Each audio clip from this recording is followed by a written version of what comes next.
Shri Thomas Isaac, ഈ വയനാടിനെ കുറിച്ച് പറയുമ്പോൾ സർക്കാർ പ്രഖ്യാപിച്ചതിൻ്റെ പൂർണ്ണതയിലെത്തിയതിൽ ചില അപാകതകളെക്കുറിച്ചോ വൈകുന്നതിനെക്കുറിച്ചോ ആ മാധ്യമ വാർത്തയിൽ തന്നെ വലിയ തർക്കങ്ങളുണ്ട്. അതവിടെ നിൽക്കട്ടെ. പക്ഷേ ആ ടൗൺഷിപ്പ് അങ്ങനെ മുന്നോട്ട് പോകുന്ന ഘട്ടം, പകരം കോൺഗ്രസ് നൽകിയ വാഗ്ദാനം എവിടെ നിൽക്കുന്നു? പിരിച്ചതെത്ര? ആ വാഗ്ദാന ലംഘനം, സാമ്പത്തികമായ പിരിവിൻ്റെ വലിയ ചോദ്യങ്ങൾ ഇപ്പോഴും നിൽക്കുന്നു, വ്യക്തമായ ഉത്തരമില്ല. ഈ പ്രശ്നം അതിനകത്തുണ്ട്.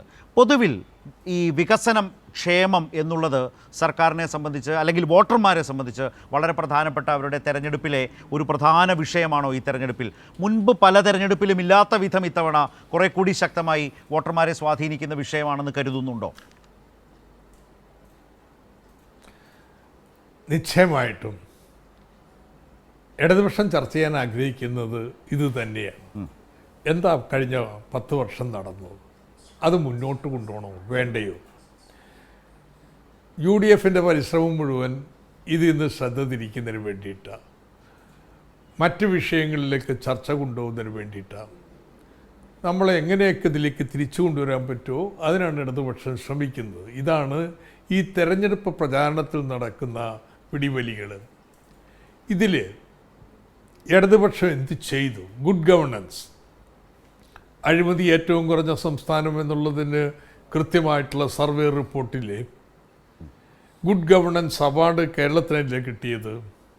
ഇ ഗവർണൻസ് കേന്ദ്ര സർക്കാരിൻ്റെ അവാർഡ് കേരളത്തിനല്ലേ കിട്ടിയത്?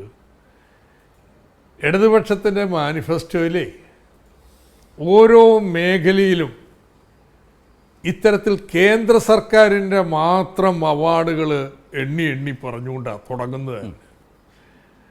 അപ്പം അതുകൊണ്ട് ഇത് അംഗീകരിക്കണം. വസ്തുനിഷ്ഠമായിട്ട് ഈ കാര്യങ്ങൾ അളന്നു നോക്കിക്കഴിഞ്ഞിട്ടുണ്ടെങ്കിൽ ഒരു സംശയവും വേണ്ട, സദ്ഭരണത്തിന് ഒരു വലിയ മാതൃകയായിട്ട് കേരളം മാറിയിട്ടുണ്ട്. അത് പുനരധിവാസത്തിൻ്റെ പ്രശ്നമായാലും, ദുരന്തങ്ങളെ നേരിടുന്നതിനുള്ള മികവായാലും, ക്ഷേമപ്രവർത്തനങ്ങളുടെ ഏത് മേഖല എടുത്താലും ഈ മികവ് കഴിഞ്ഞ 10 വർഷക്കാലത്തെ ഭരണത്തിൽ കാണാൻ കഴിയും. അത് വെച്ചിട്ടാണ് ഞങ്ങൾ ഇനി ഇങ്ങനെ ചെയ്യാൻ പോകുന്നു പറയുമ്പോൾ വിശ്വാസ്യതയുണ്ടാവും എന്ന് പറയുന്നത്. അതേസമയത്ത് ഇതിനു മുമ്പുള്ള UDFൻ്റെ 5 വർഷക്കാലത്തെ റെക്കോർഡ് എല്ലാവർക്കും അറിയാവുന്ന ആ റെക്കോർഡും വെച്ചിട്ട് ഞങ്ങൾ ഗ്യാരണ്ടി ചെയ്യണമെന്ന് അങ്ങോട്ട് ഇംഗ്ലീഷിൽ പറഞ്ഞുകൊണ്ട് ആരും വിശ്വസിക്കുമെന്നാണ് കരുതുന്നത്. അപ്പോൾ അതുകൊണ്ട് ഈ ഗ്യാരണ്ടി ഒന്നും വിലപ്പോകാൻ പോകുന്നില്ല. ജനങ്ങൾ ഇടതുപക്ഷത്തോടൊപ്പം ഈ തെരഞ്ഞെടുപ്പ് നിൽക്കും.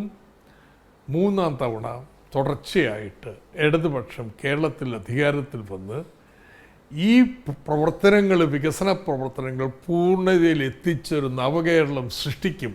അതിന് 5 വർഷം. ഇതാണ് ഇടതുപക്ഷം ജനങ്ങളോട് അഭ്യർത്ഥിക്കുന്നത്.